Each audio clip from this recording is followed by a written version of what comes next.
సువార్తను ఆత్మల రక్షణకై చాటించు సువార్తను ఈ సేవ ద్వారా ప్రభు తృప్తిను ఈ సేవ ద్వారా ప్రభు తృప్తిను యౌవనమును ఓ యౌవనుడా చేయు వ్యర్థము చేయు యౌవనములో ఓ యౌవనుడా చేయు వ్యర్థము చేయు. పాట సంఖ్య 118. దీవెనలు ఉండదవు ఓ యౌవనుడా యేసు చెంతకు వచ్చిన.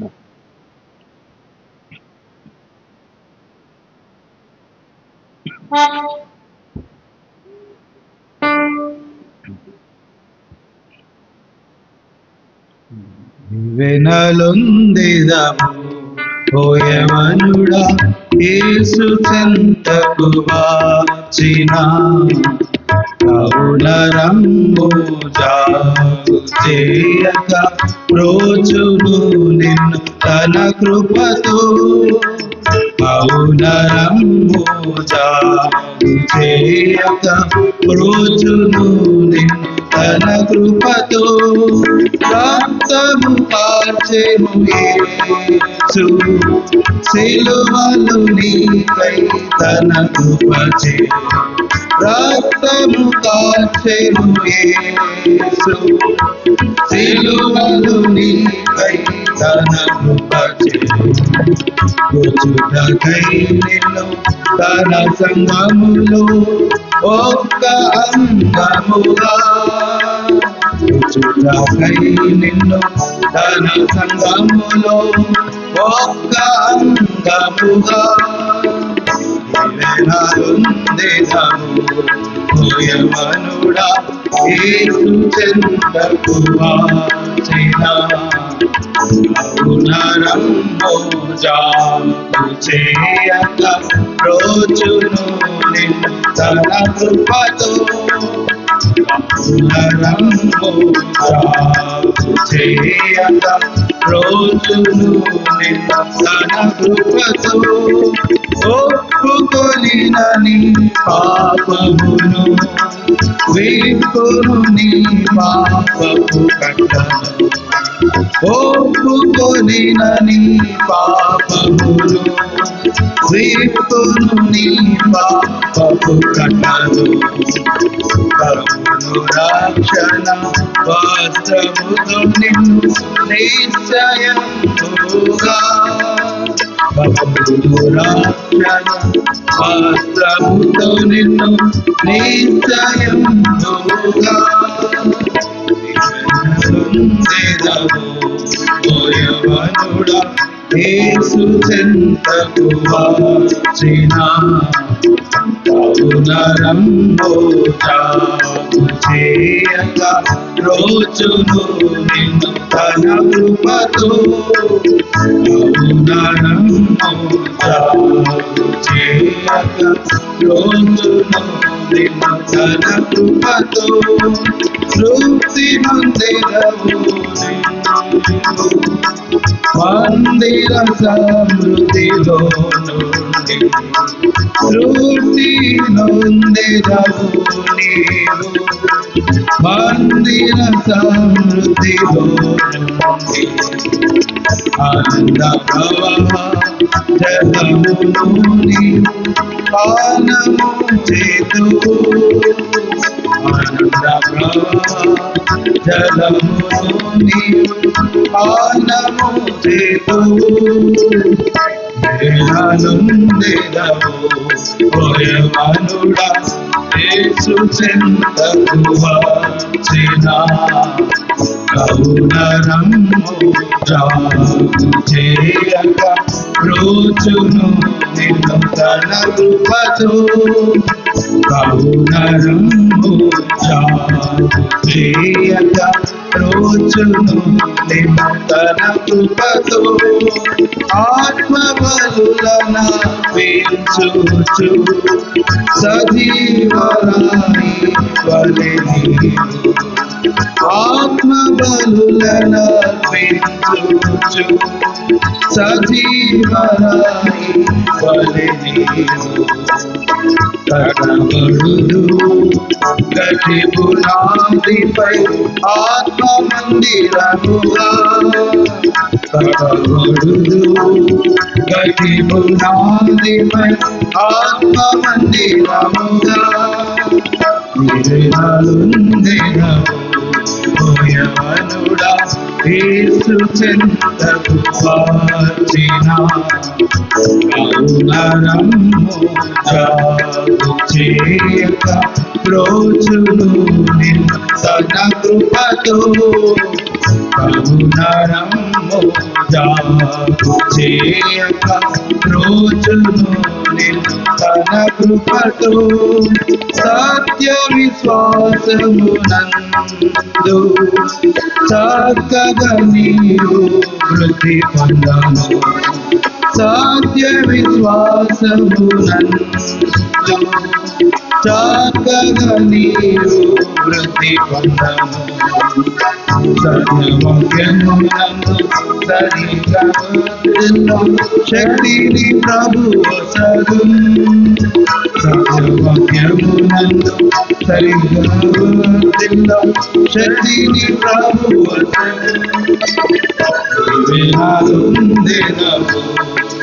యవనుడా యేసు చెంతకు వచ్చిన కరుణరమ్ము జాగు చేయక రోజును నిన్ను తన కృపతో కరుణరమ్ము జాగు చేయక రోజును నిన్ను తన కృపతో స్థిరపరచును అంతము వరకు నిరపరాధిగా ప్రభు ఎదుట స్థిరపరచును అంతము వరకు నిరపరాధిగా ప్రభు ఎదుట అంగీకరించుము యేసు ప్రభుని సొంత రక్షకునిగా అంగీకరించుము యేసు ప్రభుని సొంత రక్షకునిగా వివేనాలుందేదవు ఓ యవనుడా యేసు చెంతకు వచ్చిన కరుణరమ్ము జాగు చేయక రోజును నిన్ను తన కృపతో కరుణరమ్ము జాగు చేయక రోజును నిన్ను తన కృపతో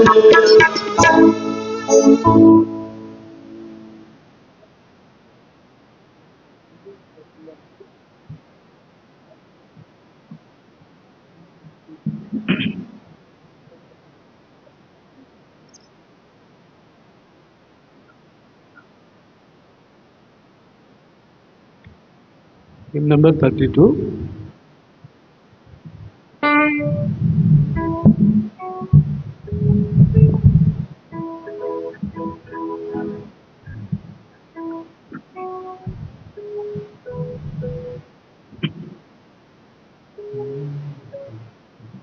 Jesus, keep me near the cross. There's a precious fountain, free to all history. From Carrick's mountain, in the cross, be my glory ever, till my rapture soul shall find rest beyond the river. Near the cross of trembling soul, love and mercy found me. There the bright and morning star sheds his beam around me. In the cross, be my glory ever, till my raptured soul shall find us beyond the river, near the cross, O Lamb of God. It sits before me, help me walk from day to day, with a shadow over me. In the cross, be my glory ever, till my raptured soul shall find rest beyond the river. Near the cross I watch and wait, hoping, trusting ever, till I reach the golden strand, just beyond the river. In the cross, be my glory ever, till my raptured soul shall find rest beyond the river. Hymn number 53. I heard my Savior's call.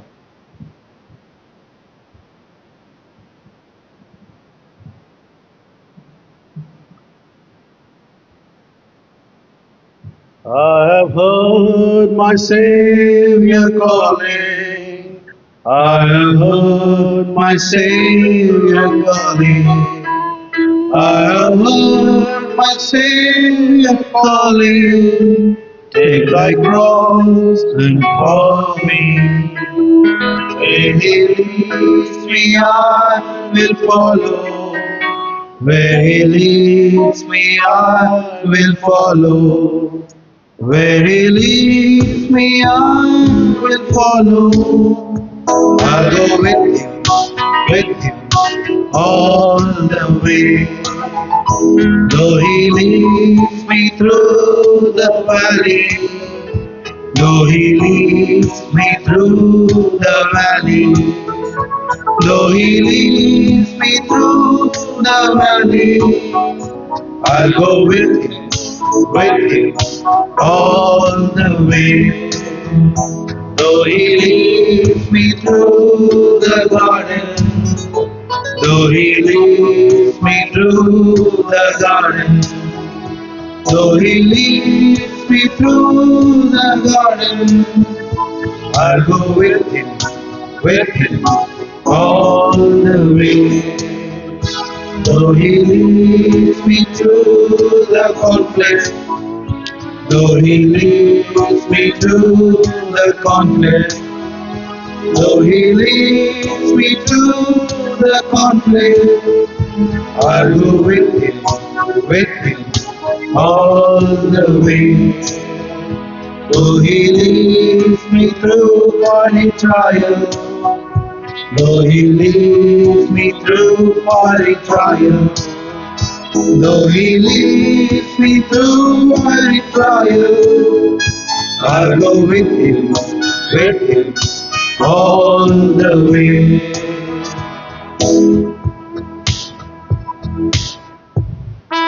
ఈ పాట చాలా అర్థవంతమైనటువంటిది.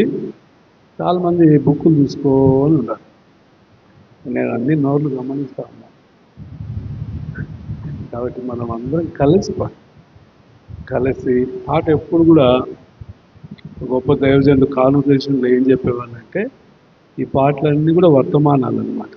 మనతో మాట్లాడేదానికి, మన హృదయాలు దేవుని వాక్యం కొరికే సిద్ధపరచడానికి రాయబడినటివి పాటలన్నీ కూడా, ఈ పాటలు ప్రత్యేకించి. కాబట్టి మనము ప్రతిష్ఠితతో, ప్రభువా ఈ పాటని పాడుతున్నాను, ఈ పాట నా అనుభవంగా మార్చు ప్రభువా అని మనల్ని మనం ప్రతిష్ఠించుకుంటూ, మనకు సరిగా రాగం రాకపోవచ్చు, అయినా కూడా వచ్చిన కాడికి కలిసి పాడాలని ప్రభు పేరిట మనం చేస్తున్నాం. అడుగుడి మీకు ఇవ్వబడుతుంది వాక్యం రాయబడింది. ప్రభుని అడగాలి. ప్రభా నాకు మంచి స్వరం దయచేయి. దినకరన్ గారు, పెద్ద దినకరన్ గారు, ఆయన స్వరం మంచిగా లేదంట.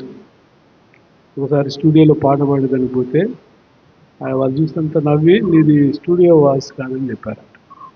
అయితే దేవుని దాసుడు కన్నీటితో ప్రార్థన చేస్తాడు. చేస్తే ఆశ్చర్యకరంగా ఆయన ఎన్ని పాటలు పాడినాడంటే దినకరన్ గారు దేవుడు స్వరాన్ని ఇచ్చినాడు. కాబట్టి మనలో ప్రతి ఒక్కరు కూడా మంచి స్వరం ఉంటుంది.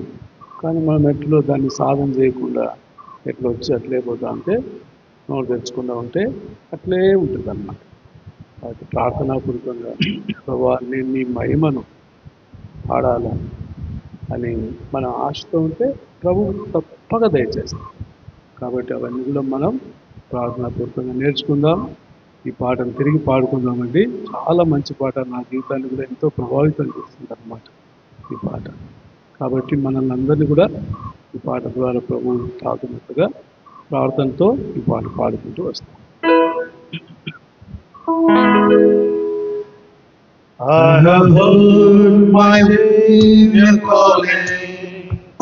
I have heard my Savior calling. I have heard my Savior calling. Take thy cross and follow me. Where he leads me, I will follow. Where he leads me, I will follow. Where he leads me, I will follow. I'll go with him all the way. Though he leads me through the valley, though he leads me through the valley, though he leads me through the valley, I'll go with him all the way.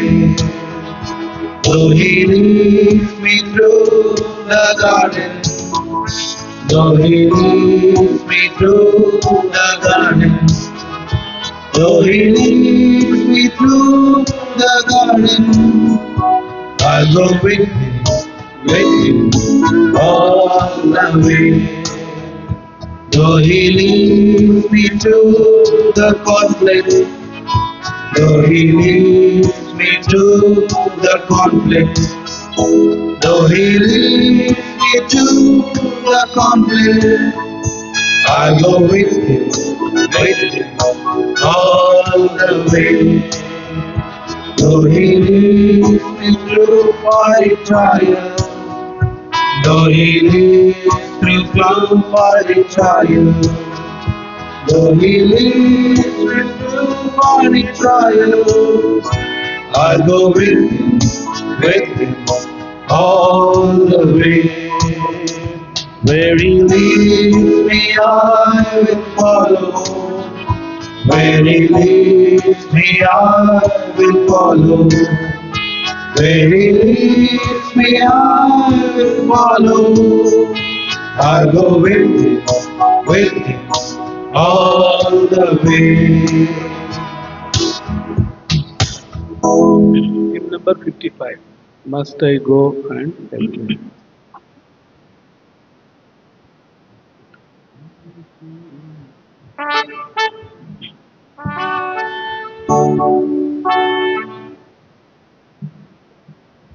Must I go an empty-handed, thus my weary morning?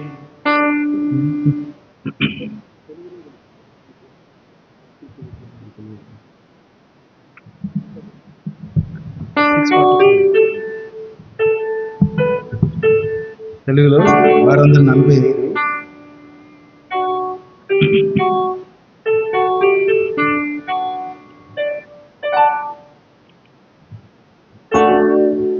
ఒడ్డు చేరి ఎదుట నిల్చున్నట్టు రక్షక ఒక్కయాత్మనైనా లేక సిగ్గుపడి పోదునా. ఓ ఆత్మనైనా నేను రక్షింపక యేసువా వాటి చేతులాతో నిన్ను రక్షించుట తగునా ఆత్మలను వాంఛలేక సోమరులై కాలమున్ వ్యర్థపరచు వారనాట చింతతోడ నిల్తురు ఆత్మనైనా నేను రక్షింపక యేసువా వాటి చేతులాతో నిన్ను రక్షించుట తగునా యేసు నామ స్వరక్షణ నిశ్చయము అయినదే అయిన ఫలితంబు చూడ కష్టపడకపోతినే ఆత్మనైనా నేను రక్షింపక యేసువా వాటి చేతులాతో నిన్ను రక్షించుట తగునా కాలమెల్ల గడిచిపోయే మోసపోతే లేనయ్యా గడిచినటి కాలమైతే ఏచినాను వచ్చునా ఆత్మనైనా నేను రక్షింపక యేసువా వాటి చేతులాతో నిన్ను రక్షించుట తగునా భక్తులార ధైర్యముతో లేచి ప్రకాశించుడి ఆత్మలెల్ల యేసును చేరునట్లు చేయుడి ఆత్మనైనా నేను రక్షింపక యేసువా వాటి చేతులాతో నిన్ను రక్షించుట తగునా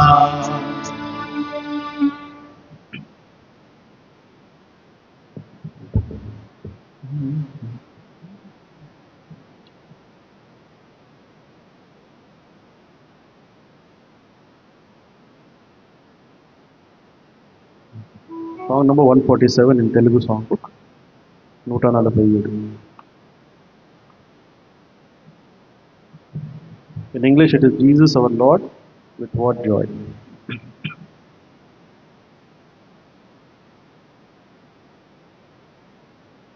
యేసు ప్రభు గద్దెపై నున్న నీకు మా స్తుతులను చెల్లించెదము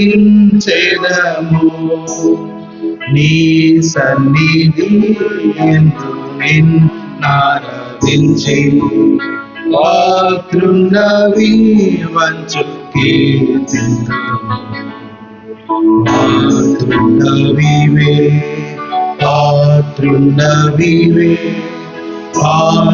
పాత్రుండవివే మా ప్రభు నీవే నీ సన్నిధి యందు నిన్నారాధించి పాత్రుండవి వంచు కీర్తింతుము దేవుడవౌ నీవు నరరూపమెత్తి దూతల కన్నా కీర్తింపబడి శ్రీ సంతానమౌనివు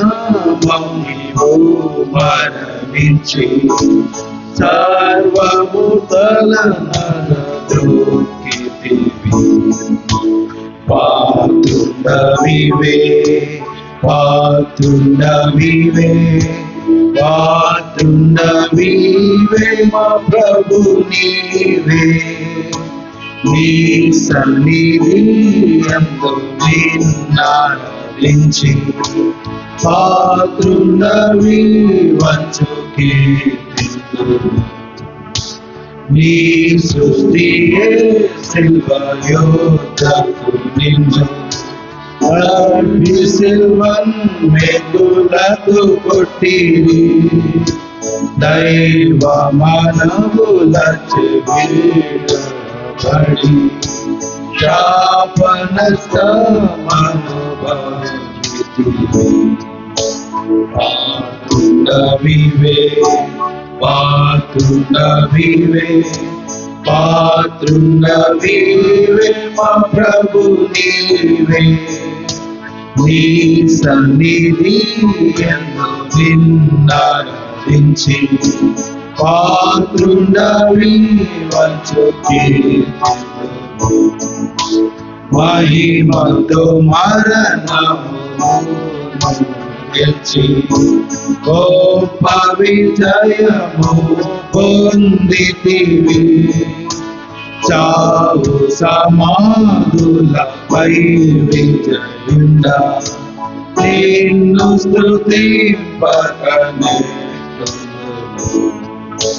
పాత్రుడవీవే పాత్రుడవీవే పాత్రుడవీవే మా ప్రభు నీవే, నీ సన్నిధి యందు నిన్నారాధించి పాత్రుండవి వచ్చు కీర్తింతును.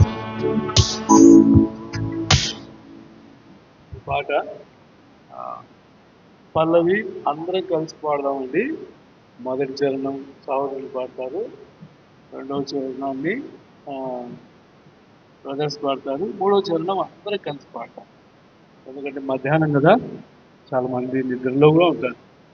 కాబట్టి ఇప్పుడు ఎవరు చక్కగా రాగయుక్తంగా చక్కగా పాడతారో మనం చూద్దాము. లాస్ట్లో మీకు ఫలితాలు వస్తాయి.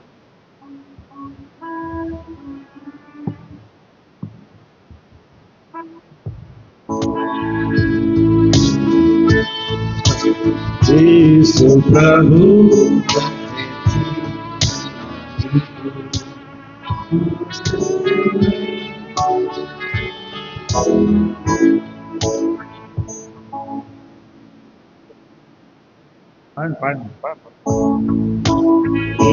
సన్నిధి యందు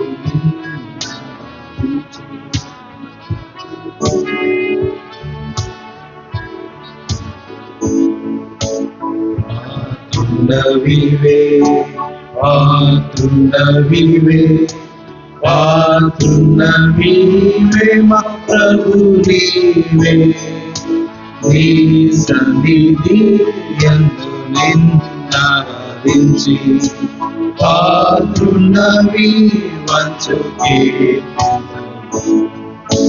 దేవుడా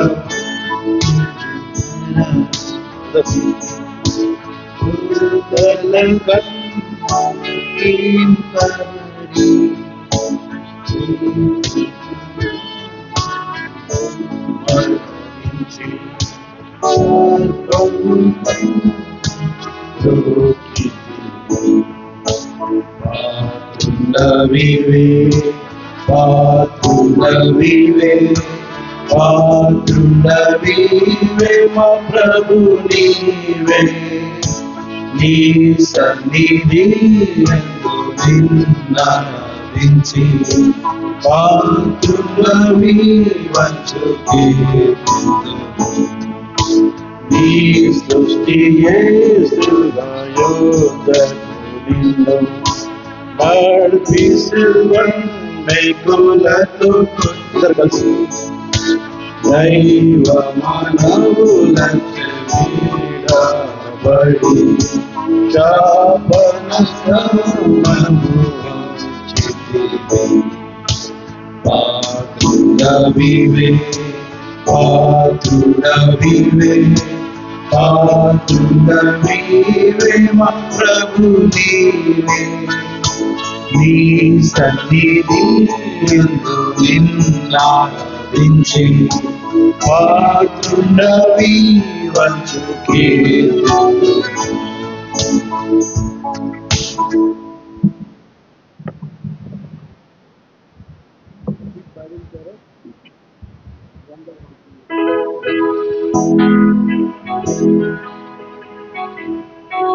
గ్రంథ వాగ్దానంబులన్నీ నావి, ప్రతి అధ్యాయము వరుస వచనము తాన దివ్య ప్రేమ వాగ్దానంబులు.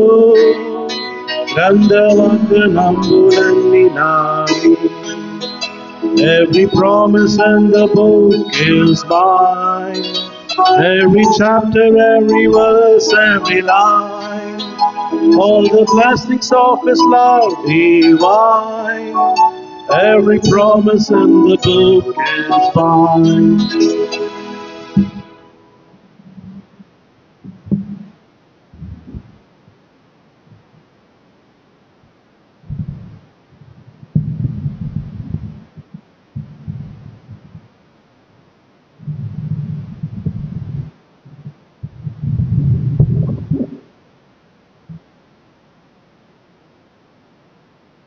ఈ సాయంకాలపు వేళ దేవుని యొక్క వాక్యాన్ని మనం వినక ముందు దేవుని పరిశుద్ధ గ్రంథంలో ఉండి కొన్ని వచనాలు మనం చదువుతున్నాం. 2వ సమూయేలు గ్రంథం 14వ అధ్యాయము 14వ వచనం.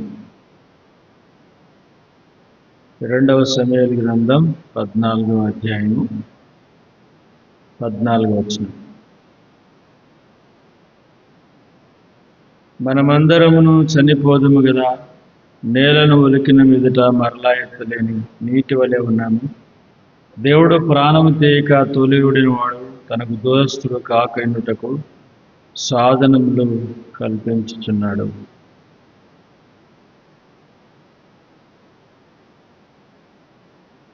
యోహాను రాసిన మొదటి పత్రిక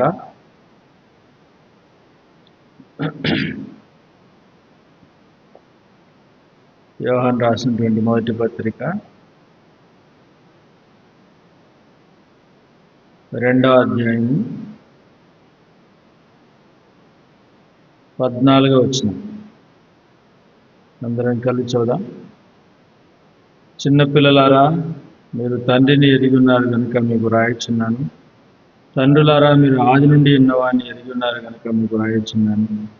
యవనస్తులారా, మీరు బలవంతులు, దేవుని వాక్యం మీద ఇచ్చినది. మీరు దుష్టుని జయించున్నారు కనుక మీకు రాయిచున్నాను. చివరిగా విలాప వాక్యములు.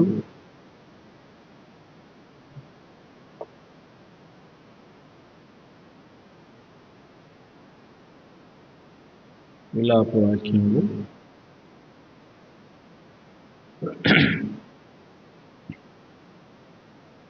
3వ అధ్యాయము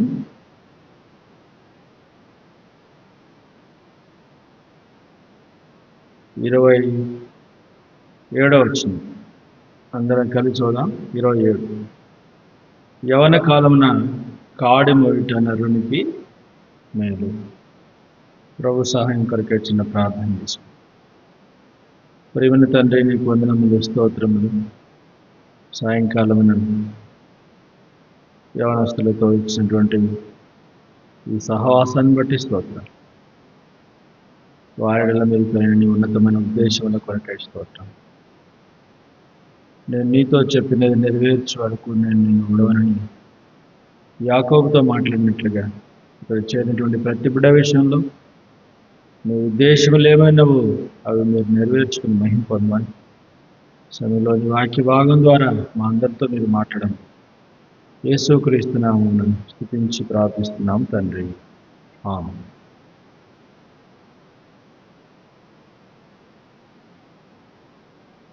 యోహాను రాసినటువంటి మొదటి పత్రికలో మనం చదువుకున్నాము 2వ అధ్యాయంలో. ఆ భక్తుడు యవనస్తులను గురించి ఏమంటున్నాడు? యవనస్తులారా, మీరు బలవంతులు.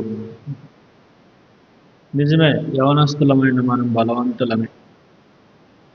అయితే మనిషిని యొక్క బలం గురించి భక్తులు ఏం రాస్తారంటే, ఆ, మన బలం ఏ పాటిది?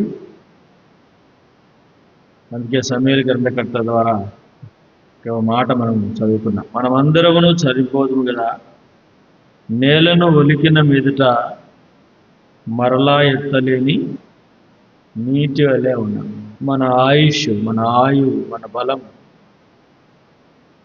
ఒక్కసారి ఈ నీటి బిందువు నేలను ఒలికింది అంటే దాన్ని మరలా వెనుకకు తీయడం ఎవరికి సాధ్యము కాదు.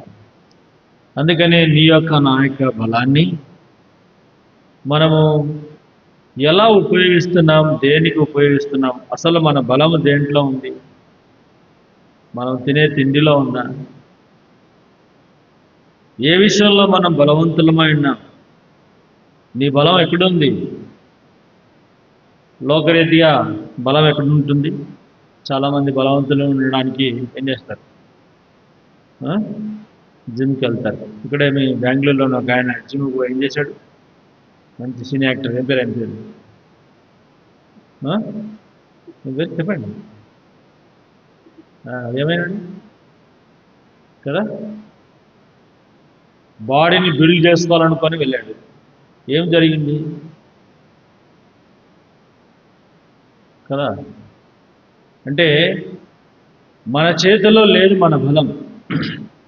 కీర్తనాకారుడు అన్నాడు 62వ అధ్యాయం 11వ వచనంలో, బలం ఎవరిది? జిమ్ముది కాదు. చాలాసార్లు మనం ఆ విధంగా మన బాడీని బిల్డ్ చేయడానికి వరకు మనం వెళ్తూ ఉంటాం. మన సమయాన్ని అలా వెచ్చించి మనము బలవంతులుగా కావడానికి వరకు మనం ప్రయత్నం చేస్తుంటాం. చదవండి. ఎవరిదట? కన్నదంటే ఎవరిది?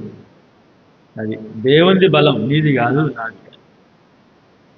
ఈ బలం దేవునిది. దేవుని దగ్గర ఉంది బలం, దేవునిలో ఉంది బలం. కాబట్టి ఈ బలమును మనం కోరుకోవాలి, ఈ బలమును మనం ఆశించాలి. మనం బలవంతులుగా ఉండడానికి కోసం ఎటో వెళ్ళి ఏదో చేయడానికి మనం ప్రయత్నం చేస్తాం. బలము ఎక్కడుంది? దేవునిలో ఉంది. అందుకే నిర్గమాకాండంలో కూడా మోసే గ్రంథకర్త ద్వారా ఆ మాట రాయబడింది. 15వ అధ్యాయము 2వ వచనం చదవండి. యెహోవాయే నా బలము, నా గానము. ఎవరు రాశారు ఇది?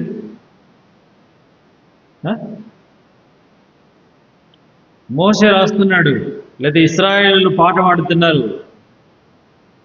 వారు పాట పాడుతున్నారు, యెహోవాయే మాకు బలము, ఆయనే మాకు గానము అని దేవుని వారు కీర్తించేవారుగా ఉన్నారు.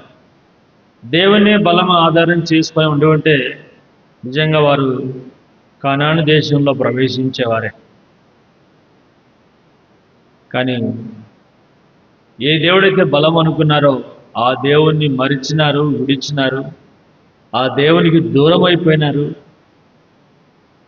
అందుకని వారు అరణ్యంలో రాలిపోయినారు.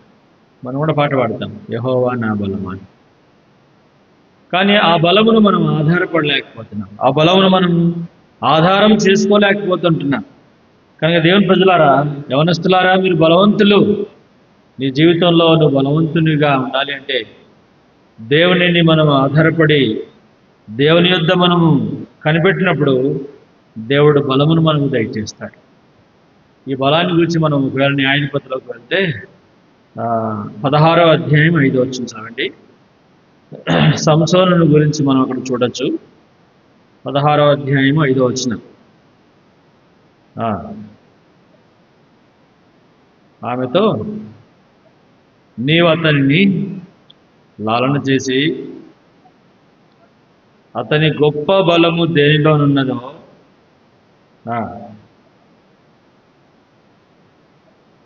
చాలు. ఇక్కడ మనం చూసే మాట ఏంటిదంటే, ఫిలిష్తీయులు సంసోనులో ఉన్న బలమును ఎదిరించలేక, సంసోను తాకిడికి తట్టుకోలేక ఎట్లా చేయాలా, ఈయనను ఎట్లా మనం లొంగ తీసుకోవాలి, ఈయనపై మనం ఎట్లా విజయం పొందాలి అని వారు ప్లాన్ వేసుకుంటున్నారు.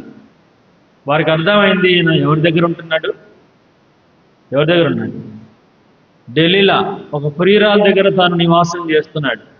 అందుకని ఆమె దగ్గరికి వెళ్ళి వాళ్ళు సంభాషిస్తూ ఆమెను అడుగుతున్నారమ్మా, మేము నీకు కొన్ని పైసలు ఇస్తాము, అసలు ఈ సంసోను యొక్క బలం దేనిలో ఉంది, ఒకసారి నువ్వు కనుక్కొని మాకు చెప్పు అని ఆమెతో వాళ్ళు మాట్లాడిన తర్వాత ఆమె ఆ విధంగా ఆయనతో మంచిగా సన్నిహితంగా ప్రేమగా ఎంతగానో ఆయనను చేరదీసినట్టుగా ఉంటూనే ఆ డెలీలా అతని లాలన చేసి అతనితో చెప్తూ వచ్చింది, నీ బలం ఎందులో ఉంది, అసలు ఫిలిస్తీన్లు నిన్ను చూస్తే భయపడిపోతున్నారు, ఎక్కడ ఎలా ఉంది అని చెప్పేసి అతన్ని పదే పదే శోధిస్తూ వచ్చింది. కానీ కొన్నిసార్లు తాను ఏదో ఒక సాగు చెప్తూ దాటేసుకుంటూ వచ్చాడు. అయితే ఒకరోజు వచ్చింది, తనకు బాధ అయిపోయి, నువ్వు నా దగ్గరికి ఒకసారి రావద్దు ఇక, ఎందుకంటే నువ్వు నన్ను మోసం చేస్తున్నావు, నన్ను ఎగతాళి చేస్తున్నావు, నన్ను చీటింగ్ చేస్తున్నావు అని చెప్పేసి ఆయనతో మాట్లాడినప్పుడు ఆయన అంటాడు, ఆయన విసిగి సావుగోరి చివరికి ఆమె ఆ రహస్యాన్ని ఆమెకు చెప్తున్నాడు. 17వ వచనం చదవండి. 17వ వచనం. తన అభిప్రాయం అంతే ఆమెకు తెలియజేసి, నేను నా తల్లి గర్భము నుండి పుట్టినది మొదలుకొని దేవునికి నాజీరు చేయబడిన వాడినై ఉన్నాను, మంగళకత్తి రాలేదు, నాకు క్షౌరము చేసినలా నా బలము నాలో నుండి తొలగిపోయి. చాలు. ఇప్పుడు సంసోను యొక్క బలం ఎక్కడుంది? ఎక్కడుంది? తల వెంట్రుకలు జుట్టులో ఉంది. ఎందుకు? మనకు కూడా జుట్టు లేదా? ఆయనకే ఉంది జుట్టు. అంటే ఇక్కడ వ్రాయబడినటువంటి మాట ఏంటిదంటే, నాజీరు చేయబడి, ఇంగ్లీష్లో ఏముంది? నజరేత్. అంటే ఏమని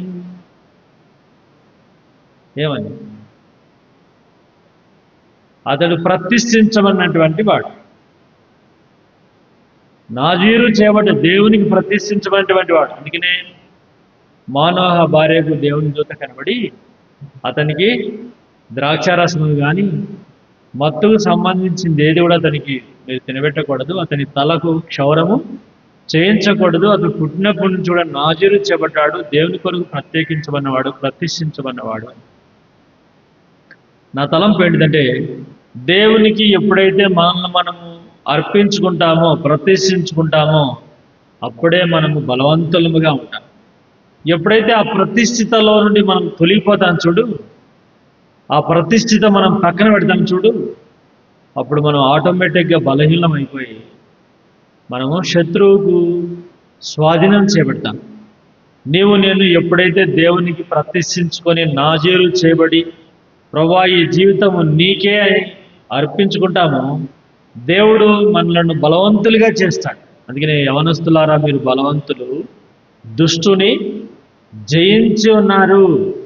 కాబట్టి జయ జీవితానికి మూలం బలం, బలానికి మూలం ప్రతిష్ఠిత, పరిశుద్ధత. కాబట్టి దానియేలు గ్రంథంలోకి వెళ్తే అక్కడ వాళ్ళు మనకు కనబడతారు. వాళ్ళకు మంచి అవకాశాలు వచ్చాయి, రాజభోజనం ఉంది వాళ్ళకు, రాజుగారికి వాళ్ళకు మంచి భోజనం పెడుతున్నారు. కానీ వాళ్ళు అంటారు, మేము రాజు భుజించే భోజనమును, రాజు పానమును చేసి ఏం చేయకూడదు, మమ్మల్ని మేము అపవిత్రపరచుకొనకూడదు. ఎప్పుడైతే ఆ విధంగా మొక్కుబడి చేసుకున్నారో, ప్రతిష్ఠించుకున్నారో, వాళ్ళలో గొప్ప శక్తి, బలం వాళ్ళను కమ్ముకుంది. ఇంకే దానియేలు గ్రంథం 11వ అధ్యాయం ఏమిటి? తమ దేవుని ఎరుగువారు బలము కలిగి. నిజంగా మన జీవితంలో ఎందుకు గొప్ప కార్యాలు జరగడం లేదు అంటే, మనము అటువంటి ప్రతిష్ఠితలో లేము, అటువంటి నాజీరు మనకు లేదు, అటువంటి పవిత్రతలో మనం నిలిచి ఉండలేకపోతున్నాం. దేవుడు మనకిచ్చిన పవిత్రతను అపవిత్రంగా మనం మార్చుకొని పరిశుద్ధతలోని మనం తొలగిపోతున్నాం. కాబట్టి వాడిని మనం చూసినట్లయితే ఆ పవిత్రతలో నిలిచి ఉన్నటువంటి కారణం చేత అగ్ని బలములను వాళ్ళు ఏం చేయగలిగారు? చల్లార్చినది. దైవ భయ బలము అగ్ని బలములను చల్లార్చింది. దైవ భయము బలము సింహముల యొక్క నోటి బలము నుండి దానియేలును కాపాడుతూ వచ్చింది. యవనస్తులమైన మన జీవితంలో దేవుని ఎరగక మునుపు పక్కన పెడితే, దేవుని ఎరిగిన తర్వాత ఈ బలాన్ని మనం దేవుని కొరకు ఉపయోగించలేకపోతున్నాం. కాబట్టి గుర్తుపెట్టుకోవాలి, ప్రతిష్ఠితలో బలం ఉంది. ఎప్పుడైతే ఆ సంసోను ఆ ప్రతిష్ఠితను పోగొట్టుకొని అపవిత్రుడైపోయాడో, సునాయాసంగా ఫిలిష్తీయులు అతని స్వాధీనపరుచుకున్నారు. ఎప్పుడైతే అతని తల మీద నుండి క్షౌరం చేయబడి ఆ వెంట్రుకలు తొలగించబడ్డాయో, సామాన్యమైన మనుషుడిగా తాను చేయబడ్డాడు. ఈ మధ్యాహ్న కాలపు వేళ యవనస్తులారా, బలం ఎక్కడుందంటే దేవునికి మనల్ని మనం ప్రతిష్ఠించుకొని మన పవిత్రతను కాపాడుకున్నప్పుడు బలమును మనము పొందుతూ ఉంటున్నాం. ఇంకో సంగతి చదవండి, 2వ సమూయేలు 1వ అధ్యాయము 23వ వచనం. 2వ సమూయేలు సౌలును యోనాతానును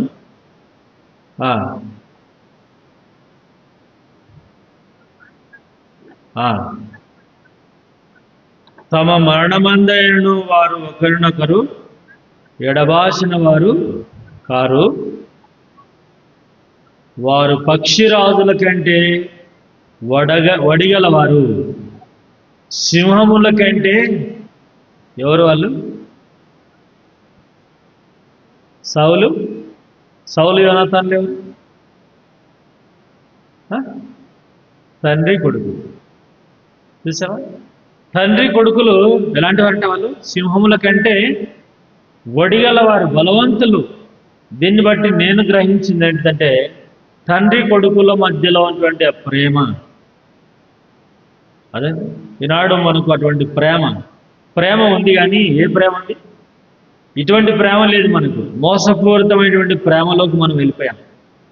నిజంగా వీళ్ళకున్న ప్రేమను బట్టి ఒకరిని ఒకరు ఎడబాసినటువంటి వారు కారు. లోకంలో నా ప్రేమలు ఉన్నాయి. ప్రేమించక ముందు నేను నిన్ను ప్రేమిస్తున్నా, I love you I love you I love you అని వెంటబడి వాళ్ళ స్వాధీనంలోనికి తీసుకున్న తర్వాత అప్పుడు చూపిస్తారు సింహ స్వప్నం. సింహం కంటే వడిగలవారు అన్నట్లు క్రూర మృగంలాగా వారు మన మీద పడి ఏం చేస్తున్నారు? లోకంలో ఎంతమందిని మనం చూడలేదు కదా? ఎంతమందిని మనం చూడలేదు? ఎన్ని కుటుంబాలను మనం చూడలేదు? ఏమైంది? బ్రదర్ నా కోసం ప్రార్థన చేయండి, మా భార్య ఒక దగ్గర ఉంది, నేను ఒక దగ్గర ఉన్నా అంట. ఎందుకంటే మేము ప్రేమించి చేసుకున్నప్పుడు ఎందుకు దూరం అవ్వాల్సి వచ్చింది? ఈ లోక ప్రేమలో ఐక్యత ఉండదు, ఈ లోక ప్రేమలో క్షమాగుణం ఉండదు, ఈ లోక ప్రేమలో నిజమైనటువంటి బలం ఉండదు. కానీ దైవ ప్రేమలోని ఏముంది? నిజమైనటువంటి ఐక్యత ఉంది. ఆత్మ కలిగించే ఐక్యత అందులోనే ఉంటుంది. కాబట్టి ఈ లోక ప్రేమ ఎలాంటిదంటే భక్తులు రాస్తారు, అది కామముతో కూడినటువంటిది, పాపముతో కూడినటువంటిది.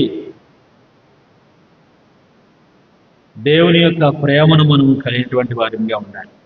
చూడండి, సామెతలు 31వ అధ్యాయము 3వ వచనం.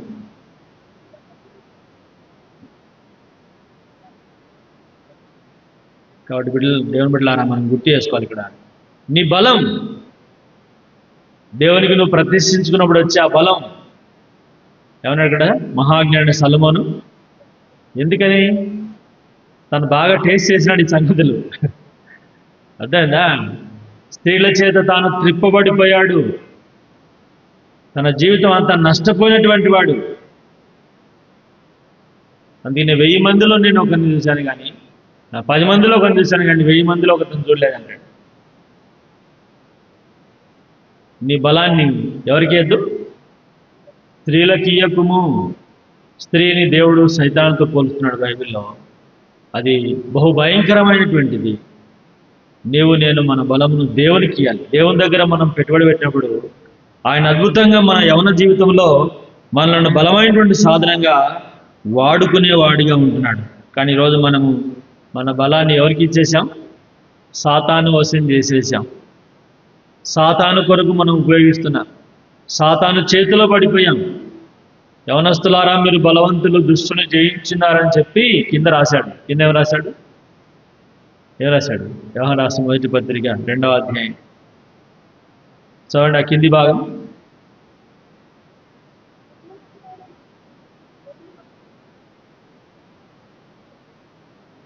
రాయిచున్నాను. ఈ లోకమునైనను, లోకములో ఉన్నవాటినైనను ఎవడైనను లోకమును ప్రేమించడలా తండ్రి ప్రేమ వానిలో. కాబట్టి మీరు బలవంతులని చెప్పిన తర్వాత బలవంతులైన వారికి మళ్ళా ఏం హెచ్చరిక చేస్తున్నాయంటే, నువ్వు ఏది ప్రేమించాలి ఏది ప్రేమించకూడదు అనేటువంటి హెచ్చరిక చేస్తున్నాడు. మన జీవితంలో దేవుని మనం ప్రేమించాలి, దేవునికి నీ బలాన్ని ఇవ్వాలి. కానీ సొలొమోను అన్నాడు, నీ బలమును స్త్రీలకి ఇయ్యొద్దు, లోకమునకి ఇయ్యొద్దు. నిన్న చూసాం కదా, లోకమును దేనితో పోల్చబడింది? ఈ లోక స్నేహము విచారంతో పోల్చబడింది. దేవుని నమ్మిన మన జీవితంలో లోకంతో ఎక్కువగా మనం హత్తి ఉండకూడదు. దేవునితో మన సంబంధ సహవాసాలు మనం కలిగి ఉండాలి. న్యాయాధిపతుల 5వ అధ్యాయం 31వ వచనంలో ఈ గ్రంథకర్త రాస్తాడు, చదవండి. 5వ అధ్యాయము 31వ వచనం.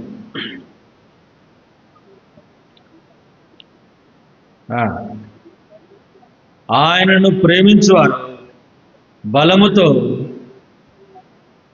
అది ఎవరుంటారో బలముతో ఉదయించే సూర్యునిలాగా, అది దేవుని ప్రేమించేవారు బలముగా ఉదయించు సూర్యుని వలె ఉంటారు. ప్రేమలో బలం ఉంది. దేవుని ప్రేమిస్తే ఆ బలమును దేవుడు నీకు ఇచ్చేవాడిగా ఉంటాడు. అందుకని బలము తనదని దేవుడు సెలవిచ్చినాడు. 2 మార్లు అది నీకు వినబడుతుంది. ఈ శరీర బలాన్ని ఆధారం చేసుకొని ఇదే గొప్ప బలం అనుకొని అనేక సార్లు మనం విర్రవీగి మన జీవితంలో నష్టపోయే వారిగా ఉన్నాం. గుర్తుంచుకో, సమూయేలు గ్రంథకర్త రాశాడు, మనం అందరము చనిపోదాము కదా, నేలను ఒలికిన మీదట మరలా ఎత్తలేని నీటి వలె ఉన్నాము. ప్రాణము తీయక తోలివేయబడిన వాడు తనకు దూరస్తుడు కాకుండాటకు ఆయన నీకు సాధనం కల్పించాడు. ఆ సాధనమే యేసుక్రీస్తు ప్రభు. ఆ యేసుక్రీస్తును మనం ఉపయోగించుకున్నట్లయితే ఆయనలోనే మనకు బలం ఉంది. అందుకే దావీదు తన జీవితంలో దేవునిని తన జీవితంలో ప్రాముఖ్యంగా ఎంచుకొని ఆయన ద్వారా తాను బలపరుచుకున్నటువంటి వాడిగా, ఆయనను బట్టే తాను ఉన్నతమైనటువంటి స్థితిలోకి వచ్చినటువంటి వాడిగా కనబడతాడు. దావీదు దేవుని ప్రేమించాడు, దేవుని వాక్యాన్ని ప్రేమించాడు, దేవుని ఇంటిని ప్రేమించినటువంటి వాడు దావీదు. కనుక దేవుని నువ్వు ప్రేమించడం ద్వారా నీ జీవితంలో గొప్ప బలమును పొందుతావు. బలముతో ఉదయించు సూర్యుని వలె ఉంటావు. నిన్ను అలా చేయాలన్నటువంటిది దేవుని యొక్క ఉన్నతమైన ఉద్దేశం. మొదటి దినవృత్తాంతములు 16వ అధ్యాయం 27వ వచనం. మొదటి దినవృత్తాంతములు 16వ అధ్యాయము. అమ్మా, ఘనత ప్రభావములు ఆయన సన్నిధిని ఉన్నవి. ఎవరి దగ్గర ఉంది? దేవుని సన్నిధిలో. నేను దేవుని సన్నిధిలో గడుపుట ద్వారా మనం బలము పొందుతాం. అందుకే దావీదు తనకు సమయం దొరికినప్పుడల్లా ఏం చేస్తున్నాడు? దేవుని వాక్యమును ధ్యానిస్తున్నాడు. దుప్పి నీటి వాగుల కొరకు ఆతృత కలిగినటువంటి వాడిగా ఉన్నాడు. అందుకనే రాత్రి జాముల యందు నేను నీ వాక్యమును ధ్యానించినప్పుడు ఎలా ఉందంటది, క్రొవ్వు మెదడు అంటే జ్ఞానమునకు సూచనగా ఉంటుంది. ఆ వాక్యంలోనే జ్ఞానం ఉంది. రెండవది క్రొవ్వు అనగా బలం. దేవుని వాక్యమే మనకు బలమునిచ్చే. యవనస్తులు దేని చేత తమ నడవడిని శుద్ధి చేసుకుంటారట? అది దేవుని వాక్యం చేత మన జీవితాన్ని శుద్ధి చేసుకోగలం. దేవుని వాక్యం చేత మనం బలపరచబడగలం. అందుకని ఇక్కడ అన్నాడు, నీ సన్నిధిలో ఏముంది? ఘనత ప్రభావములు, ఇంకేమున్నాయి? బలము. ఏం కావాలి మరి? సంతోషం కోసమే కదా లోకంలో మనుషుడు ప్రయాసపడేది. ఘనత కోసమే కదా మనుషుడు ప్రయాసపడేది. సంతోషం ఎక్కడుందట? ఫ్రెండ్స్లో ఉందా? చాలాసార్లు ఎంజాయ్ చేయాలండి, ఎంజాయ్ చేయాలి. అందుకే ప్రసంగి గ్రంథం అంటాడు, దేవుడా నీ యవన కాలం అందు సంతోషించు, నీ మనసు యొక్కయు నీ హృదయం యొక్క కోరికల యొక్క నీ ఇష్టానుసారంగా ప్రవర్తించు, సంతోషించు అంటున్నాడు. ఏంటిది సంతోషం? దేంట్లో సంతోషం? ఎవరిలో సంతోషం ఉంది? ఈరోజు మనము దేని యందు మనం ఆనందిస్తున్నాము, దేని యందు మనం సంతోషిస్తున్నాము, మన జీవితంలో మనకు అర్థం కాదు. దేవుని సన్నిధిలో ఉన్న సంతోషాన్ని మనం ఎరగలేకపోతున్నాం. 2 భార్యాభర్తలు మాట్లాడుకుంటున్నారట. భర్తతో భార్య అన్నదట, అబ్బా నేను పోతుంటే నాకు ఇంత బంగారం దొరికితే బాగుండు అని అన్నారు. ఏం చేస్తుంది బంగారం దొరికితే అని అడిగిందంట భర్త. ఏం చేస్తా? అమ్ముకొని పైసలు తెచ్చుకుంటాను. అదేదో దేవుడు కదా నువ్వు బంగారం అడుగుతున్నావు, అదేదో పైసలు అడిగితే అయిపోయాయి కదా. దొరికినిచ్చేవాడు బంగారమే దొరికినిచ్చి మళ్ళీ అమ్ముకొని పైసలు చేసుకునే బదులు డైరెక్ట్ దేవుడా నాకు పైసలే దొరికేటట్టు ఇది అని నన్ను అడగచ్చు కదా. ఇదే కరెక్టే, నాకు ఇన్ని పైసలు దొరికితే బాగుంది దేవుడా అన్నాడు. మళ్ళీ అడిగినాడంటే భర్త, ఏం చేస్తుంది అన్ని పైసలు అన్నాడు. ఏం చేస్తావు? నేను ఇల్లు కట్టుకుంటా, కారు కొనుక్కుంటా, బంగారం కొనుక్కుంటా, మంచిగా అన్నీ ధరించుకొని సంతోషంగా ఉంటాను. మరి అదేదో ఆ సంతోషం ఏదో నాకు డబ్బు దొరికి ఇవన్నీ చేసి ఇంత ప్రయాసపడే బదులు ఒకేసారి సంతోషం అడగచ్చు కదా. సంతోషం, బంగారం దొరికినా, డబ్బు దొరికినా, ఇంకేది దొరికినా చివరికి ఏం కావాలి వీటన్నింటిలో? సంతోషం ఎక్కడ దొరుకుతుంది? ఏ దారిలో దొరకదు. డబ్బు బెంగళూరులో దొరుకుతుంది, అమెరికాలో దొరుకుతుంది, జర్మనీ దొరుకుతుంది, జపాన్ దొరుకుతుంది, కానీ లోకంలో సంతోషం ఎక్కడ దొరకదు. ఉంది సంతోషం అంటే ఎక్కడుంది?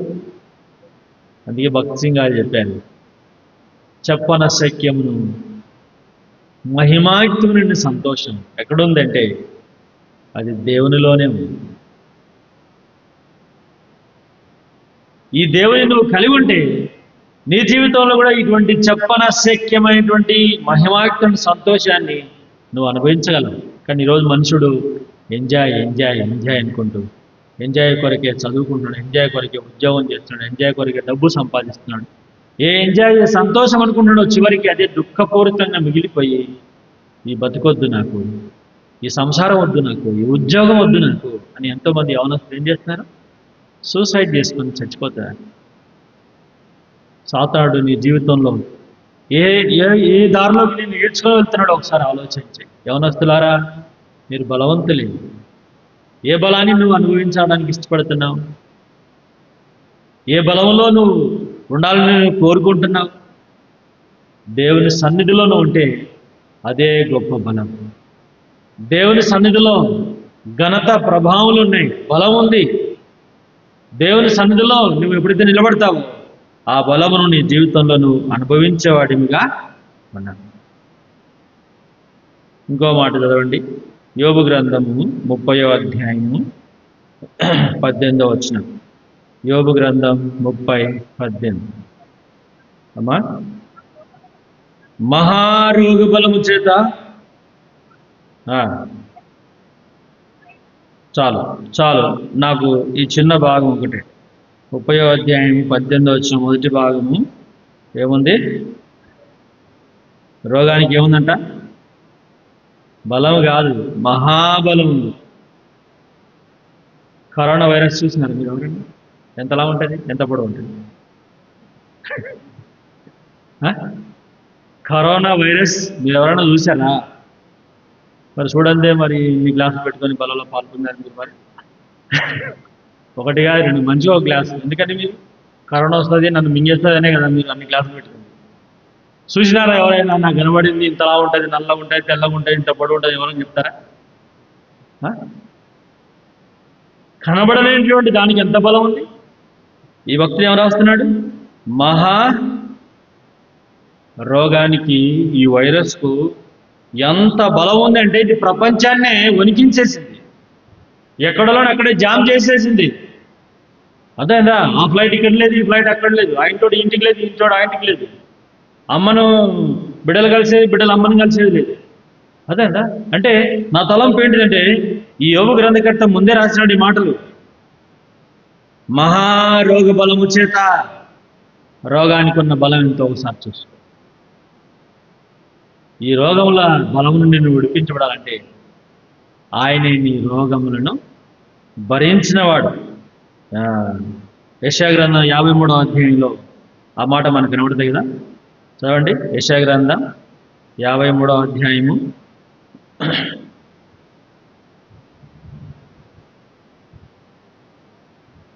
4వ వచనం. నిశ్చయముగా అతడు మన రోగములను, ఏ రోగం అంటే ఇది? ఎలాంటి రోగం ఇది? మహా బలము కలిగినటువంటి రోగం ఇది. ఎంతోమంది డాక్టర్లు సైతం, ఐఏఎస్లు సైతం, ఐపీఎస్లు సైతం, ప్రధానులు సైతం, ముఖ్యమంత్రులు సైతం, బాడీ బిల్డర్స్ సైతం ఏమైపోయారు? వణికించినటువంటి బలము కలిగినటువంటి వైరస్ ఇది.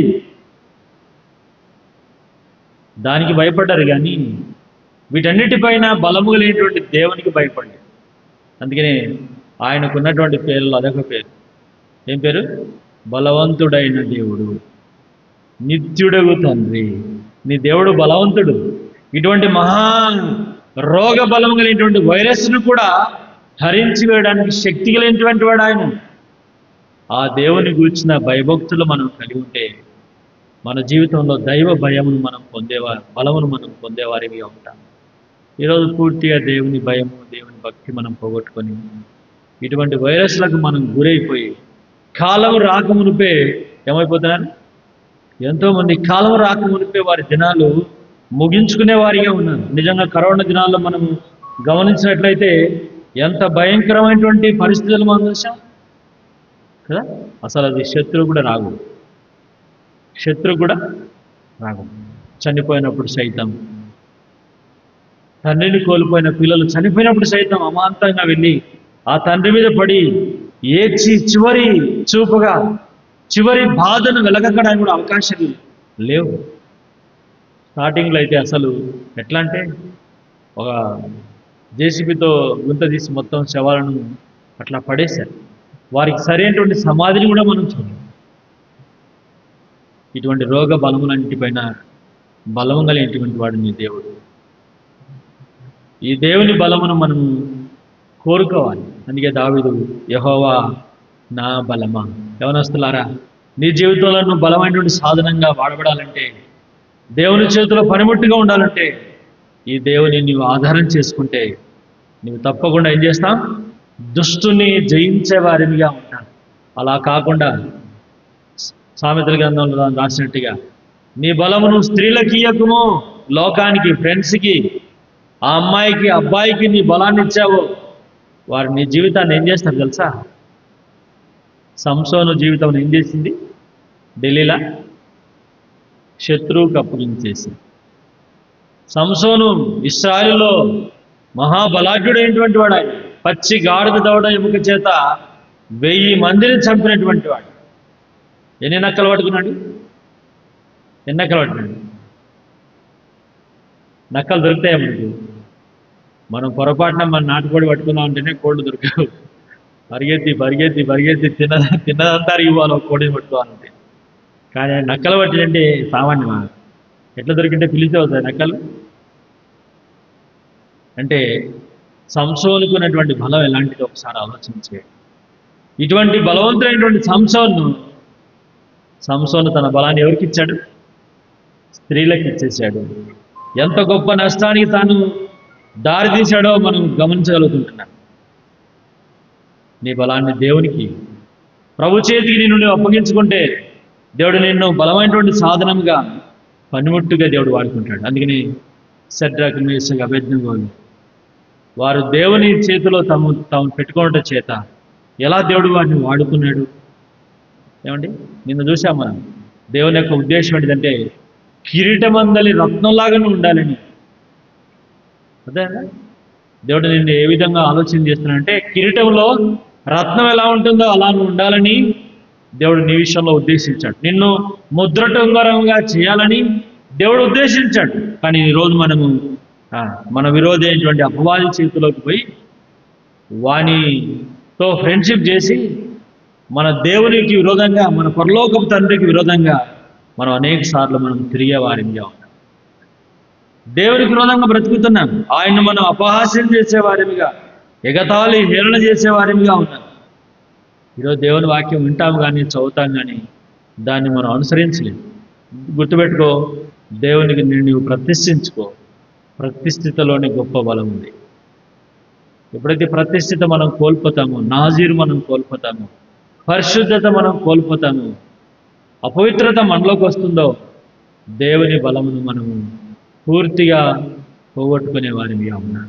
కనుక ఈ సాయంకాలపు వేళ నిన్ను దుష్టుని జయించే ఒక సాధనముగా, ఒక పాత్రగా ఉండాలని ఆయన నీ విషయంలో అలాంటి ఉన్నతమైనటువంటి ఉద్దేశం కలిగినటువంటి వాడిగా ఉన్నాడు. చదవండి యెషయా గ్రంథం 30వ అధ్యాయం 15వ వచనం. యెషయా గ్రంథం 30వ అధ్యాయము 15వ వచనం.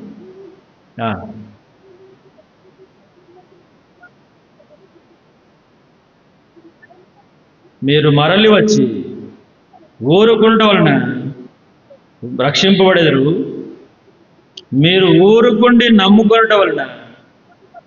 ఎట్లా వస్తుంది నీకు బలం? నువ్వేం చేయాల్సిన అవసరం లేదు. నువ్వు వచ్చి మౌనంగా దేవుని సన్నిధిలో ఉంటే చాలు.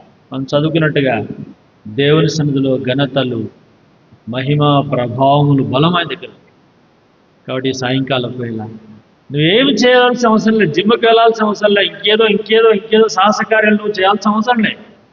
నువ్వు మౌనంగా వచ్చి ఆయన దగ్గర ఉండటాన్ని బట్టి గొప్ప బలమును మనం పొందుతాం. యెషయా గ్రంథంలో ఇంకో మాటను చదవండి, 40వ అధ్యాయము 31వ వచనం. 40వ అధ్యాయం 31. యెహోవా కొరకు ఎదురు చూచువారు. ఏ బలం ఇది? నూతన బలం దేవుడు నీకు ఇస్తాడు. దేవుని కొరకు ఎదురు చూడు, మనుషుల కొరకు ఎదురు చూడవాకు. అదేనా? ఇక్కడేదో దొరుకుతుంది, అక్కడేదో దొరుకుతుందని దేవుని సన్నిధి విడిచిపెట్టి దేవుని నుంచి దూరం అయిపోయి దేవుని సన్నిధికి రాకుండా అనేక సార్లు మనం నష్టపోతాం. దేవుని సన్నిధిలో ఉన్న బలం ఎక్కడా లోకంలో లేదు, ఏ ఉద్యోగంలో లేదు, ఏ డబ్బులో లేదు, దేశంలో లేదు. కానీ దేవుడు ఎలారా ఈ సాయంకాలపు వేళ ఆ బలాన్ని నువ్వు కోరుకోవాలి. మా పాప నీట్ ఎగ్జామ్ కొరకు, నీట్ కోచింగ్ కొరకై మేము చాలా ప్రయత్నం చేశాం. కోచింగ్ ఎంక్వైరీ చేస్తే తెలిసినారు అక్కడల్లా 1,50,000, 1,60,000, 1,80,000, లక్షకి పైనే. మేమేమో అన్ని పైసలు కట్టలేము ఎట్లా అని అనుకుంటుంటే మా బిడ్డ అండి, ఏం కాదు డాడీ, మనకి అంత అవసరం లేదు, దేవుడు ఇస్తేనే నేను పోతా, లేకపోతే లేదులే అని. సరే మా పాప ప్రార్థన చేసుకోవాలి. తనకు ఇంటర్ సెకండ్ ఇయర్లో 982 వచ్చినాయి మార్క్స్. 982 వచ్చినప్పుడు మేము ప్రార్థన చేస్తున్నాం, వెయిట్ చేస్తూనే ఉన్నాం. ఒక కాలేజీ నుంచి ఫోన్ చేశాను, సార్ మీ పాపకి ఇన్ని మార్క్స్ వచ్చినాయి కదా, మేము ఫ్రీ కోచింగ్ ఇస్తాం, మాకు కేవలం మెస్ ఫీజు ఇస్తే చాలా అన్నారు. అబ్బా దేవాన్ని పొందాలనుకొని మేము ఆ కాలేజ్ దగ్గరికి వెళ్తున్నాం. వెళ్తుంటే ఈ అమ్మాయి బండిలో కూర్చొని వెనకాల నా దగ్గర ఆమె అంటుంది, డాడీ నేను సండే మందిరానికి రావాలంట. ఇది సాధ్యమవుతుందా? ఇప్పుడు కాలేజీలో అన్ని ఎగ్జామ్స్ అన్నీ ఎప్పుడు ఉంటాయి? సండేసే ఉంటాయి. అయ్యో అట్లెట్లయితుందమ్మా, ఇదివరకు 10th క్లాస్ ఇంటర్ కాబట్టి సరిపోయింది, ఇప్పుడు ఈ కోచింగ్లలో కుదరదురా, అన్ని ఎగ్జామ్స్ అన్ని సండే ఉంటాయి అంటే అంటది, లేదు నేను బాప్తీసం తీసుకున్నా కదా, బలలో పాలు పొందాలి, అట్లయితే నేను కాలేజీకి పోతా, లేకపోతే పోనండి. కుదరదమ్మా అట్లా అంటే, లేదు నేను కంపల్సరీ దేవుని మందిరానికి పోవాల్సిందే. అప్పుడు నేను అన్నా, సరే నువ్వు చెప్పేది కష్టతరంగానే ఉంది కానీ నువ్వైతే ప్రార్థన చేసుకో, ఒకవేళ నిజంగా దేవుడు ఆశగల ప్రాణాన్ని తృప్తిపరుస్తానుంది కాబట్టి దేవుడు నీ ఆశను తీరుస్తాడేమో అని చెప్పాడు. సరే మేమిద్దరం కలిసి కాలేజీ దగ్గరికి వెళ్ళాం. కాలేజీకి వెళ్ళిన తర్వాత ప్రిన్సిపల్ దగ్గరికి వెళ్ళి మాట్లాడి అంతా అయిపోయింది. ఆమె 25,000 అంటే లేదని మేము 20,000 ఇస్తామన్నా. మాట్లాడి సరే మేడం వస్తాను కానీ ఈమెండి మేడం నాకు సండే ఆఫ్ కావాలని. సండే ఆఫ్ ఏంటి అన్నది ఆమె ప్రిన్సిపల్ గారు. అవును మేడం, ఎందుకు సండే ఆఫ్ చెప్పండి. నేను చర్చికి పోవాలి మేడం. కుదరదు, అట్లా ఎగ్జామ్ ఉంటుంది సండే, నువ్వు బయట పోవడానికి వీలు కాదు అని అండి. లేదు మేడం నాకు సండే ఆఫ్ కావాలంట. అప్పుడు ఆమె నవ్వి, నేను కూడా కన్వర్ట్ క్రిస్టియనే, నువ్వు అంటున్నావు కాబట్టి నువ్వు చర్చికి వెళ్ళి వచ్చిన తర్వాత నేను నీకు ఎగ్జామ్ పెడతాను, నీకు ఇస్తున్నా పో అంది. ఆ 1 year అంతా కూడా సాటర్డే నైటే ఇంటికి వచ్చేసి సండే మందిరం అయిపోగానే వెళ్ళిపోయేది. అప్పుడు ఆ మేడం ఆ అమ్మాయికి ఎగ్జామ్ పెడతా వచ్చింది. నేనేమంటానంటే దేవుని సన్నిధిలో మనం ఉండాలి అన్న ఆశ మనకు ఉండాలి. ఆశ మనకుంటే నిజంగా నాకు 1,50,000 పెట్టాల్సిన ఖర్చు నాకు 20,000తోనే అయిపోయింది. మెస్ ఫీజు అంతా వాళ్ళే తీసుకున్నారు. అంతేకాకుండా చివరికి ఆ అమ్మాయి కాలేజీ నుంచి ఇంటికి వచ్చేసిన తర్వాత ఏదో ఒక లగేజ్ మర్చిపోయిందని నన్ను పంపించింది. డాడీ నువ్వు వెళ్ళి నా లగేజ్ అక్కడ నుంచి తీసుకురా డాడీ అని. నేను పోయిన తర్వాత ఆ మేడం కలిసి, మేడం ఇట్లా మా పాప ఇట్లా లగేజ్ ఉందంట, తీసుకెళ్తాను మేడం. ఆ మేడం ఫోన్ కలిశానండి. సార్ నేను మీకోసం చూస్తూ వచ్చిన, మీ ఫోన్ నెంబర్ నా దగ్గర మిస్ అయిపోయింది, మీ ఫోన్ నెంబర్ దొరకలేదు సార్, దేవుడే మిమ్మల్ని పంపించినాడు సార్ అని నాతో ఆమె ప్రార్థన చేయించుకొని మరలా నాకు 2000 గిఫ్ట్ ఇచ్చి పంపించింది. చూసా దేవుని సన్నిధిలో ఉన్న ఆశీర్వాదం. ఇప్పుడు మనం ఏం చదివాం? యెహోవా సన్నిధిలో ఏముందంట? ఘనత, ప్రభావము, బలము, సంతోషం. నీ జీవితంలో ఈ నిజమైనటువంటి సంతోషం యవన కారణం ఉండాలంటే ప్రసంగి గ్రంథకర్త అదే చెప్పాడు. యవనస్తుడా సంతోషపడు. నువ్వు దేంట్లోనూ సంతోషించాలనుకుంటున్నావు, అది తాత్కాలికమైనటువంటిది, లోకం ఇచ్చినట్టుగా కాదు. లోకం ఇచ్చే సంతోషం నీ జీవితాన్ని, నీ ప్రాణాన్ని తీసేస్తుంది.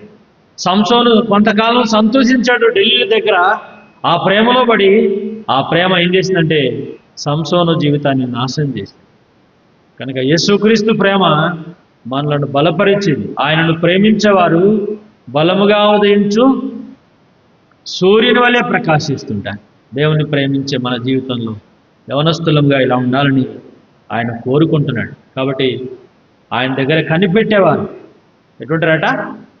నూతన బలం. యెహోవా కొరకు ఎదురు చూచేవారు నూతన బలం పొందుతారు. తొందరపడి సొంత డెసిషన్ తీసుకొని ఎటో నీ జీవితంలో రాంగ్ స్టెప్ వేసి జీవితకాలం అంతా బాధపడకుండా ఉండడానికి నువ్వు ప్రయత్నం చేయి.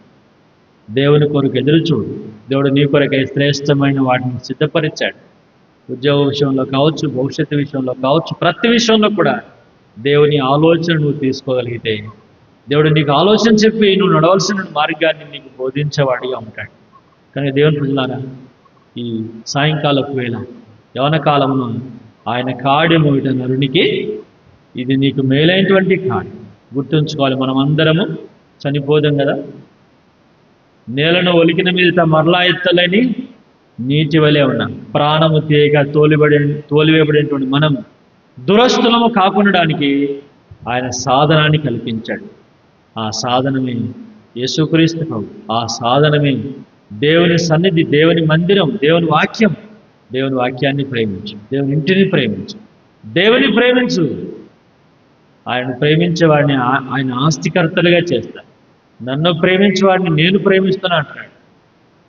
నిన్ను ప్రేమించని వాడిని నువ్వు ప్రేమించినట్టుగా నటించేవాడు చివరికి నీ జీవితాన్ని నాశనం చేసి అటు ఇటు కాకుండా వాడు నిన్ను గాలికి వదిలేసేవాడిగా ఉంటాడు. కనుక ప్రభువారు మిమ్మల్ని ప్రేమించి నీ యొక్క యవన జీవితంలో నువ్వు బలమైన సాధనంగా ఉండాలని ఆయన ఇష్టపడేవాడిగా ఉన్నాడు. కాబట్టి సాయంకాలపు వేళ ప్రభు దగ్గర ప్రతిష్ఠించుకో, ప్రభు కొరకు ఎదురు చూడు, ప్రభు సన్నిధిలో నిలిచి ఉండు, ప్రార్థన చేయి. ఆయన నేను బలముతో నింపేవాడు. బలము తనదని. ఎవరిది బలం? నీ జ్ఞాన బలము, నీ డబ్బు బలము, నీ కండ బలము, నీ కుల బలము, నీ మంది బలం ఆధారం చేసుకొని అత్యించబా. అవన్నీ ఏవి పనికిరావు. ఇవన్నీ మహారోగ బలమునకు తట్టుకోలేదు. తల్లి, తండ్రి, అన్న, తమ్ముడు ఎవరు కూడా రోగ బలంలో మనల్ని కాపాడలేదు. వీటన్నిటిలో ఉండి కాపాడేటువంటి వాడు దేవుడు. అది కనబడలేదు. ఇట్లుంటుంది, ఈ రూపంలో ఉంటుంది, ఆ రూపంలో ఉంటుంది, ఎవరు వర్ణించలేదు. కానీ అందరూ వణికిపోయినటువంటి వారు. అనేకులను కబలించింది ఈ మహారోగం, ఈ వైరస్. అటువంటి స్థితిలోకి మనం దిగజారిపోకపోతే మన దేవుడు అధిక బలం కలిగినటువంటి వాడు, మరణ బలమును జయించినటువంటి వాడు. ఆయన బలాన్ని మనం కోరుకోవాలి. ఈ బలాన్ని నువ్వు ఏం చేయాలా? చివరికి ఒక మాట చదవండి. దావీదు రాసిన కీర్తనలు 68వ అధ్యాయం 28వ వచనం. 60. నీ దేవుడు నీకు బలము కలుగా నియమించున్నాడు. దేవా, ఎవరు నీకు బలము కలుగా నియమించేది? నిజంగా నీ దేవుడు నీకు బలము కలుగా నియమించి ఉన్నాడు. నీ బలమును ఏం చేయాలా? ఏం చేయాలి? చదవండి.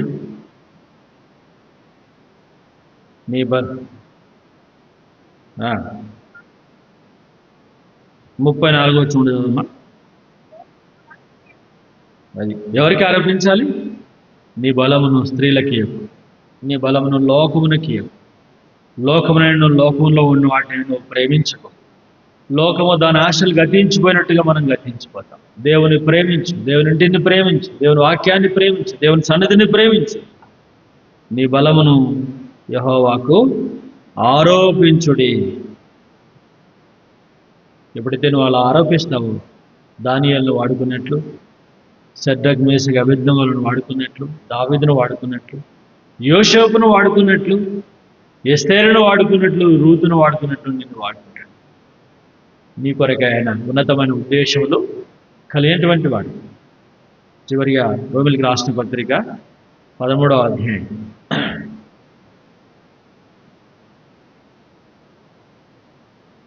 సారీ 11వ అధ్యాయము చదవండి. 34 వచనం, 11:34. చాలా ప్రభు మనసు ఎరిగిన వాడేవాడు. ఏదో మనం బుద్ధిహీనమై దేవుని మనస్సు ఎరగలేకపోతున్నాం. దేవుని మనస్సు భూమి కంటే ఆకాశం ఎంత ఉన్నతంగా ఉన్నదో, నీ విషయమై నీ తల్లిదండ్రుల కంటే దేవుడు అంత ఉన్నతమైన ఆలోచనలు కలిగి ఉన్నాడు. ఈరోజు మనం దేవుని మనసు ఎరగక, దేవుని ఆలోచనలు ఎరగక సాతాను ఆలోచనలోకి వెళ్ళిపోయాం. సాతాను మన జీవితాన్ని పూర్తిగా నాశనం, నేలమట్టం చేస్తాడు. కనుక ప్రభు మనసు ఎరుగు.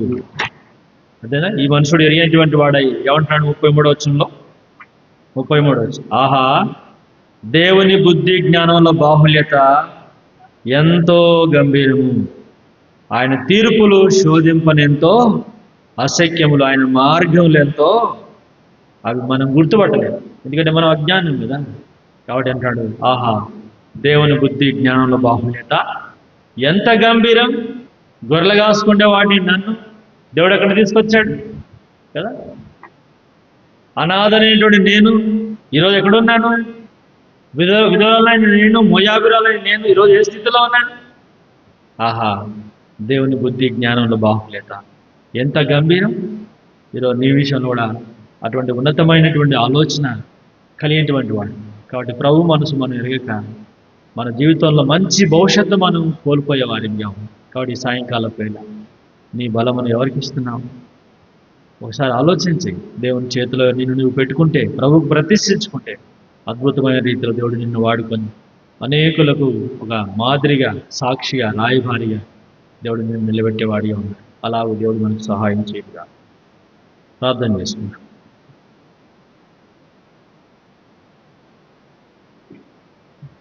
ప్రార్థన చేసుకున్నామండి. ప్రార్థన చేయకుండా కొన్ని క్షణాలు దేవుని మాటలు మన హృదయాల్లో ప్రభువుకు మనల్ని మనం అప్పగించుకున్నాం. చాలాసార్లు వర్షాన్ని చూస్తాం, అది చూస్తాం, ఇట్లా నా మనసు కూడా అట్లా పోయింది. ఎందుకంటే దేవుడు మాట్లాడేటప్పుడు శత్రువుగా మనల్ని కలవపరిచేవాడు. కాబట్టి ప్రభువు మనతో ఉన్నాడు. ఒక తీర్మానంతో ఇక్కడ నుండి వెళ్దాం.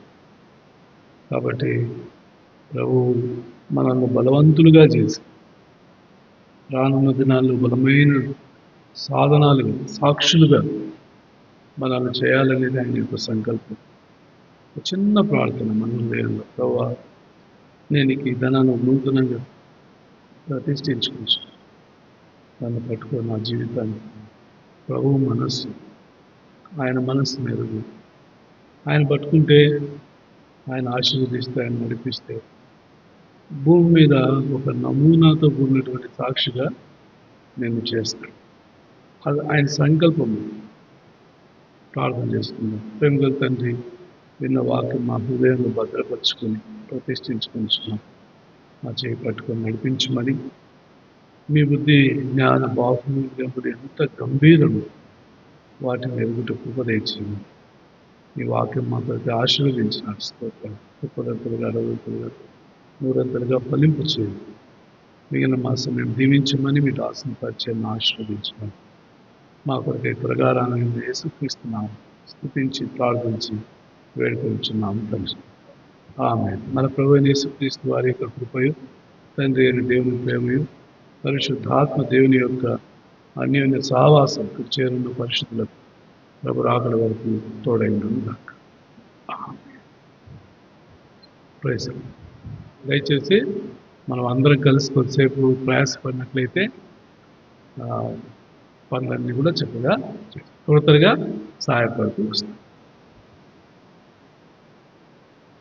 సిస్టర్స్ త్వరగా మీరు కూడా వెళ్ళి చైర్లు ఒక దాంట్లో నుంచి వేయండి అయినా వేసి చైర్లన్నీ టెంట్ నుంచి పక్కకు పెడితే బ్రదర్స్ వాళ్ళు టక్ మీకు వాళ్ళ పని కూడా చేస్తారు.